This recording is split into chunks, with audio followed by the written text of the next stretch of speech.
ജീവിതത്തിൽ മറ്റുള്ളവരുടെ വാക്കുകൾ മൂലമോ പ്രവൃത്തികൾ കൊണ്ടോ മുറിവേൽക്കാത്തവരായി ആരെങ്കിലും ഉള്ളതായി തോന്നുന്നില്ല. ആ മുറിവുകൾക്ക് ഒരുപക്ഷെ പല പേരുകളായിരിക്കാം നാം പറയുന്നത്. മാനസിക വേദനയെന്നോ ആത്മീക വേദനയെന്നോ വൈകാരികമായിട്ടുള്ള കഷ്ടപ്പാടുകളെന്നോ ഒക്കെ ആയിരിക്കാം. ചൂടുവെള്ളം കുടിക്കുമ്പോൾ നാക്ക് പൊള്ളി ഉണ്ടാകുന്ന വേദനയല്ല, മറിച്ച് മറ്റുള്ളവരുടെ വാക്കുകൾ കൊണ്ടും പ്രവൃത്തികൾ കൊണ്ടും ഉണ്ടാകുന്ന സങ്കടവും ലജ്ജയും കുറ്റബോധവും ഉത്കണ്ഠയുമൊക്കെ അതാണ് ഞാൻ ഉദ്ദേശിച്ചത്. ഇങ്ങനെയുള്ള വൈകാരികമായ വേദനകൾ വരുമ്പോൾ ഒരുപക്ഷെ മറ്റുള്ളവർ നമ്മെ ബോധപൂർവമായി അവഹേളിക്കുകയോ ചെളിവാരി തേക്കാനോ ശ്രമിക്കുമ്പോൾ നമ്മുടെ ഉള്ളിലുണ്ടാകുന്ന ഒരു ചിന്ത, എങ്ങനെയെങ്കിലും ഇതിന് പ്രതികാരം ചെയ്യണം. ഒന്നും പ്രതികരിക്കാൻ സാധിച്ചില്ലെങ്കിൽ ദൈവം അവനോട് ചോദിച്ചുകൊള്ളും എന്നൊരു ചിന്ത ഉണ്ടാകുവാൻ സാധ്യതയുണ്ട്. കണ്ണിന് പകരം കണ്ണ്, പല്ലിന് പകരം പല്ല് എന്നൊരു നിയമം യേശുവിൻ്റെ കാലത്തുണ്ടായിരുന്നു. എന്നാൽ യേശു കർത്താവ് തൻ്റെ കേൾവിക്കാരോട് പറഞ്ഞത്, ഞാനോ നിങ്ങളോട് പറയുന്നത് ദുഷ്ടനോട് എതിർക്കരുത്. നിന്റെ വലത്തെ ചെകിട്ടത്ത് അടിക്കുന്നവന് മറ്റേ ചെകിടും കൂടെ കാണിച്ചു കൊടുക്കാം എന്നായിരുന്നു. ഒരിക്കൽ ഒരു ദൈവവിശ്വാസിയായ വ്യക്തിയെ മറ്റൊരാൾ ഒരു ചെകിട്ടത്തടിച്ചപ്പോൾ അദ്ദേഹം മറു ചെകിടവും കാണിച്ചു കൊടുത്തു എന്ന് ഒരു സംഭവം കേട്ടിട്ടുണ്ട്.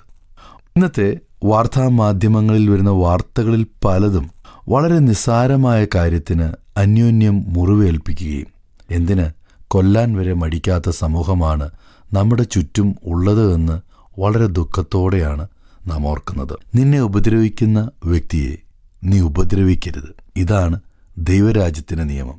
നിഷ്കളങ്കനായ യോസെഫ് സഹോദരന്മാർ വെറുത്തപ്പോഴും അടിമയായി ഇശ്മായേല്യ കച്ചവടക്കാർക്ക് വിൽക്കപ്പെട്ടപ്പോഴും 13 വർഷം ചെയ്യാത്ത കുറ്റത്തിന് തടവുകാരനായി എല്ലാം നഷ്ടപ്പെട്ടവനായി വേദന അനുഭവിക്കുമ്പോൾ ന്യായമായി അവൻ്റെ ഉള്ളിൽ ഉണ്ടാകാൻ സാധ്യതയുള്ളൊരു ചോദ്യം ഇതാണ്, ദൈവമേ, ഒരു തെറ്റും ചെയ്യാത്ത ഞാൻ എന്തിനാണ് ഈ അന്യായം അനുഭവിക്കുന്നത് എന്നായിരിക്കാം. എന്നാൽ അവൻ്റെ പ്രതികരണം വ്യത്യസ്തമായിരുന്നു.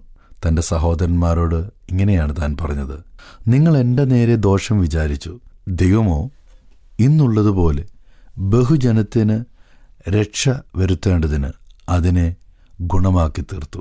അതുകൊണ്ട് നിങ്ങൾ ഭയപ്പെടേണ്ട എന്നായിരുന്നു തന്നെ പകച്ച വെറുത്ത സഹോദരന്മാരോട് ജോസഫിൻ്റെ പ്രതികരണം. അതുകൊണ്ട് ദൈവം അവനെ ഉയർത്തി. അവൻ സന്തോഷത്തോടെയാണ് എല്ലാം സഹിച്ചത്. കാരണം യോസെഫിനോട് കൂടെ ദൈവം ഉണ്ടായിരുന്നു. നിരാശപ്പെടുത്തുന്ന ജീവിത അനുഭവങ്ങളിലൂടെ നാം കടന്നു പോകുമ്പോൾ വൈകാരികമായ പ്രതികരണ ചിന്തകൾ നമ്മുടെ ഉള്ളിൽ കടന്നു വരുവാൻ സാധ്യതയുണ്ട്.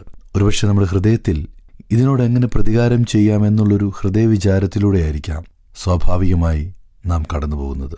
യേശു കർത്താവ് ഒരിക്കൽ പറഞ്ഞു, നിങ്ങളുടെ നിക്ഷേപമുള്ളിടത്ത് നിങ്ങളുടെ ഹൃദയം ഇരിക്കും എന്നാണ്.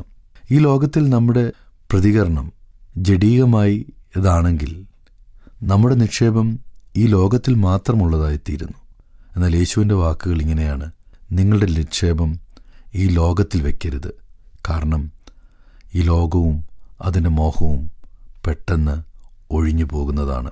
ദൈവിക പ്രമാണം, മനുഷ്യർ നിങ്ങൾക്ക് ചെയ്യണമെന്ന് അവരിച്ഛിക്കുന്ന കാര്യം നിങ്ങൾ അവർക്ക് ചെയ്യുവീൻ എന്നാണ്. നമ്മുടെ പ്രവൃത്തിയിലൂടെ ദൈവിക സ്വഭാവം മറ്റുള്ളവർക്ക് കാണാൻ കഴിയട്ടെ.